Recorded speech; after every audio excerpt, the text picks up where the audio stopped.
কথাতেই আছে মামাবাড়ি আবদার। তো সেই মামাবাড়ি গেছিলাম, তো দাদুর বাগান থেকে তুলে নিয়ে এসেছি কিছু গাজর। সেই গাজর দিয়ে আজকে চিকেন স্টুটা বানাবো ভাবলাম। সবজিগুলো কেটে রেডি করে নিয়েছি, চিকেনটাও ধুয়ে রেডি, মশলাও মোটামুটি রেডি আছে। চলো শুরু করি আজকে। গ্যাসটা জ্বালিয়ে তার মধ্যে কিছুটা তেল দিয়ে, সর্ষের তেলই ইউজ করেছি, তোমরা বাটারও দিতে পারো তেলের সাথে, কিন্তু আমি বাটার বা ঘিটা সেটা লাস্টে দিতে পছন্দ করি, স্মেলটা খুব ভালো আসে তাতে। তেলটা গরম হয়ে গেছে, এবার এর মধ্যে মশলাগুলো দিয়ে দেবো। তেজপাতা, দারচিনি, দুটো এলাচ, দুটো লবঙ্গ আর কিছু গোটা গোলমরিচ দিয়ে সেটাকে ভালো করে ভেজে নেব।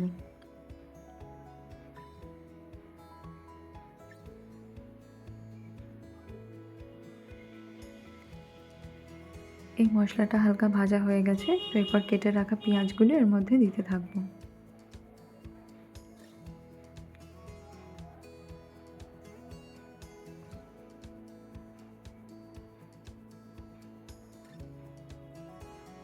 পেঁয়াজগুলো দিয়েও হালকা স্টার করে নেব, খুব বেশিক্ষণ ফ্রাই করব না, কিন্তু হালকা ভাজা ভাজা হলে তারপর তার মধ্যে বাকি জিনিসগুলো দিতে থাকবো।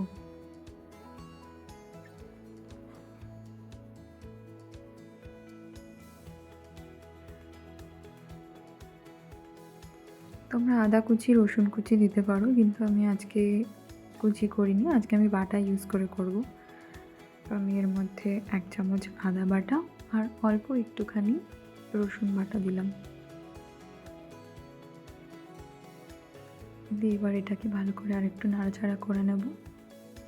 কুচি দিলে মশলার টেস্টটা আরও বেশি ভালো আসে, কিন্তু আজকে আমার টাইম ছিল না, তাই জন্য আমি বাটাই ইউজ করেছি। তো এরপর কেটে রাখা বাকি সবজিগুলো দিতে শুরু করব।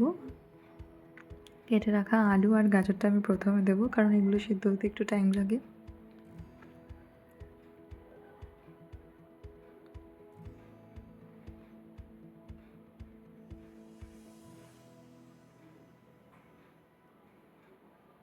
এরপর এগুলোকে হালকা ফ্রাই করে নেব।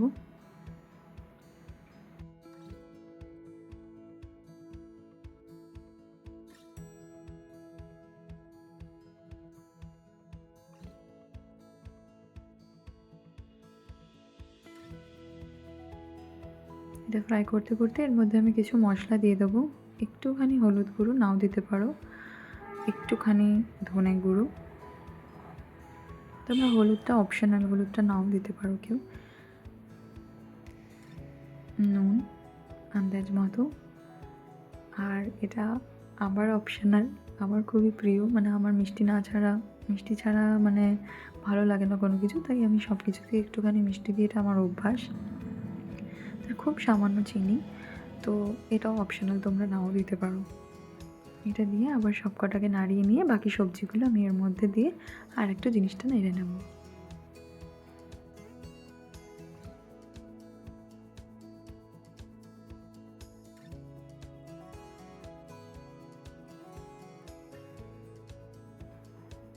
এরপর আমি একে একে চিকেনগুলো এর মধ্যে দিতে থাকবো।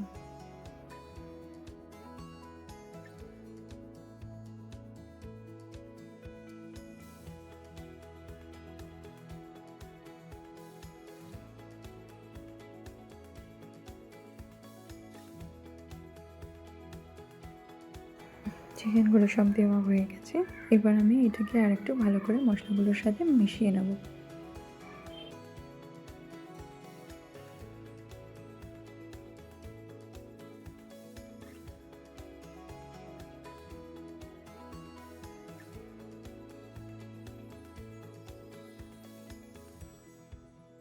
ভালো করে মশলাটার সাথে মিশিয়ে নিয়েছি আমি চিকেনগুলোকে। এরপর এর মধ্যে আমি মটরশুঁটিটা দিয়ে দেবো। মটরশুঁটিটা দিয়েও আর একটু নাড়িয়ে নিয়ে এরপর আমি এর মধ্যে আন্দাজ মতো জল দিয়ে দেবো। খুব বেশি জল দেবো না, আন্দাজ মতো দিও, কারণ চিকেনটা থেকেও জল ছাড়বে, তো সেরকম আন্দাজ মতো দিও।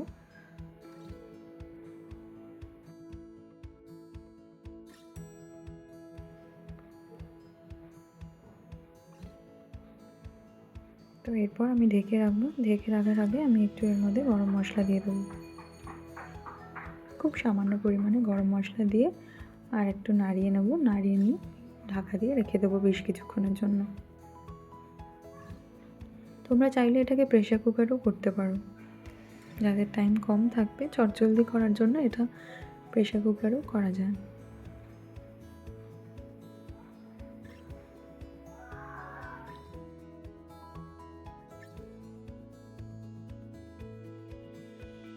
মনে হয় হয়ে গেছে, আমি ঢাকা দিয়ে রেখে দিয়েছিলাম বেশ কিছুক্ষণের জন্য, তো অলমোস্ট রেডি মনে হচ্ছে। তো আলুগুলো সিদ্ধ হয়ে গেছে, চিকেনটাও ছেড়ে গেছে হালকা হালকা, তো মোটামুটি হয়ে গেছে। এরপর এর মধ্যে নামানোর আগে আমি কিছুটা গোলমরিচ গুঁড়ো আর ঘি দিয়ে, অল্প সামান্য ঘি দিয়ে নামিয়ে নেব।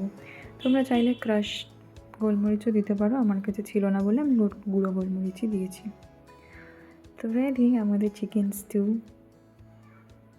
আমাদের tasty healthy chicken stew ready.